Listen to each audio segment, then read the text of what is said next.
ప్రజలు ఇంతమంది భాగస్వాములు అయ్యారు. సుమారు 1 కోటి సంతకాలు 175 నియోజకవర్గాల్లో, ముఖ్యంగా విజయనగరం జిల్లాలో 7 నియోజకవర్గాల్లో పెద్ద ఎత్తున ఈ కార్యక్రమం ప్రారంభమైంది. పెద్ద ఎత్తున నియోజకవర్గ స్థాయిలో మరి ప్రజలందరూ అవగాహన కల్పించడానికి ప్రతి నియోజకవర్గంలో ర్యాలీలు చేశాం. మరి పెద్ద ఎత్తున చిగురుపల్లి నియోజకవర్గంలో పెద్ద ఎత్తున ర్యాలీలు చేశాం. అనేక అడ్డంకులు వచ్చాయి. ఓ పక్కన పోలీసులు అడ్డంకులు చేశారు, అధికార బలంతో అనేక కార్యక్రమాలు అడ్డంకులు చేశారు.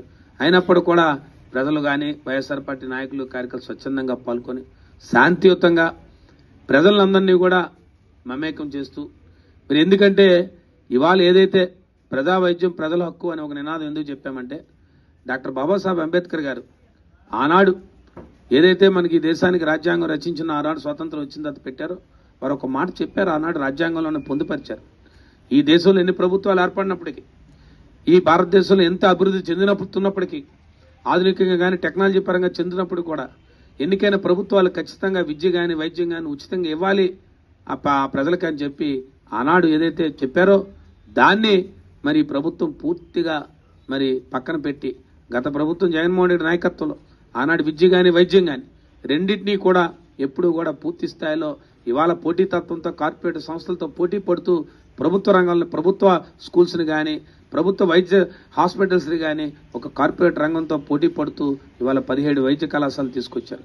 ఒక వైద్య కళాశాల అంటే ఏదో 17 మంది వైద్య కళాశాలలో కొంతమంది డాక్టర్లే కాదు, సంవత్సరానికి సుమారుగా 4-5 వేల మంది డాక్టర్లే తయారవడమే కాదు, దాంతోపాటు ప్రతి వైద్య కళాశాలకి ఒక 500 bedded hospital, super speciality hospital వస్తుంది. ఇవాళ మీ అందరికీ తెలుసు, మన అందరికీ కూడా ఇవాళ ఈ ప్రాంతాల్లో ఏదైనా చిన్నపాటి మనకి ఇబ్బంది వస్తే, అనారోగ్యం చేస్తే మరి తిన్నగా మన విజయనగరం హాస్పిటల్కి వెళ్తాం. వారు కూడా తాదు మీరు కేజీహెచ్కి వెళ్ళిపోండి అని చెప్తారు. విశాఖపట్నంలో కేజీహెచ్ ఉత్తరాంధ్రకే మన అందరికి తలమానికమైన హాస్పిటల్, అది కూడా ఆంధ్ర మెడికల్ కాలేజీ కింద ఉన్న హాస్పిటల్, అది కేజీహెచ్ హాస్పిటల్. ఈ రోజు కూడా కేజీహెచ్ హాస్పిటల్ అనేక మంది ఇవాళ దానికి ఇవాళ అనారోగ్యం నుంచి ఆరోగ్యం చేసి పంపించే హాస్పిటల్, అది ప్రభుత్వం ఆధీనంలో నడుస్తూ ఉంది. ఎందుకు చెప్తున్నామంటే ఇవన్నీ కూడా ఎప్పుడూ కూడా ప్రభుత్వాలు బాధ్యతగా ఉంటూ ఎప్పుడూ కూడా ప్రైవేట్ రంగం చేయాలి, ప్రైవేట్ పరం చేసేయాలనే ఆలోచన చేస్తున్నారే కానీ ప్రభుత్వం ఎప్పుడు కూడా ప్రభుత్వ పరంగా ఈ కార్యక్రమం చేసేవనే భావం లేదు.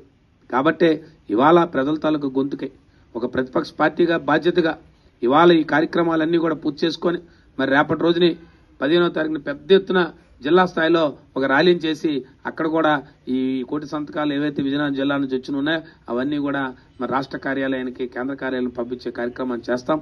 17వ తారీఖుని మరి గవర్నర్ గారిని కలిసి పెద్దలు జగన్మోహన్ రెడ్డి నాయకత్వంలో, అలాగే పెద్దలు ప్రతిపక్ష నాయకుడు శాసనమండలి సభ్యులైనటువంటి బొత్స సత్యనారాయణ నాయకత్వంలో ఈ రాష్ట్రం అనేక మంది పెద్దలందరూ కలిసి వెళ్లి మరి ఇవాళ వారికి కూడా అక్కడ కూడా ఇచ్చే కార్యక్రమాన్ని గవర్నర్ గారికి ఇచ్చి, ఈ రాష్ట్రంలో 1 కోటి సంతకాలు పెట్టారు. ఈ రాష్ట్రంలో 500 మంది ప్రజలుంటే 5 కోట్ల మంది ప్రజలుంటే దాంట్లో మరి ఆల్మోస్ట్ 20% మంది 1 కోటి సంతకాలతో ప్రజలందరూ కూడా కోరుకుంటున్నారు. ఇది ఏదైతే ప్రైవేటు పరాన్ని మరి ఎట్టి బస్సులో వ్యతిరేకిస్తున్నారు, మరి గత ప్రభుత్వం తీసుకున్న నిర్ణయాన్ని కొనసాగించాలన్న ఒక ఆలోచనతోనే చేయాలన్న ఒక ఉద్దేశంతో ఈ కార్యక్రమం చేపట్టాం.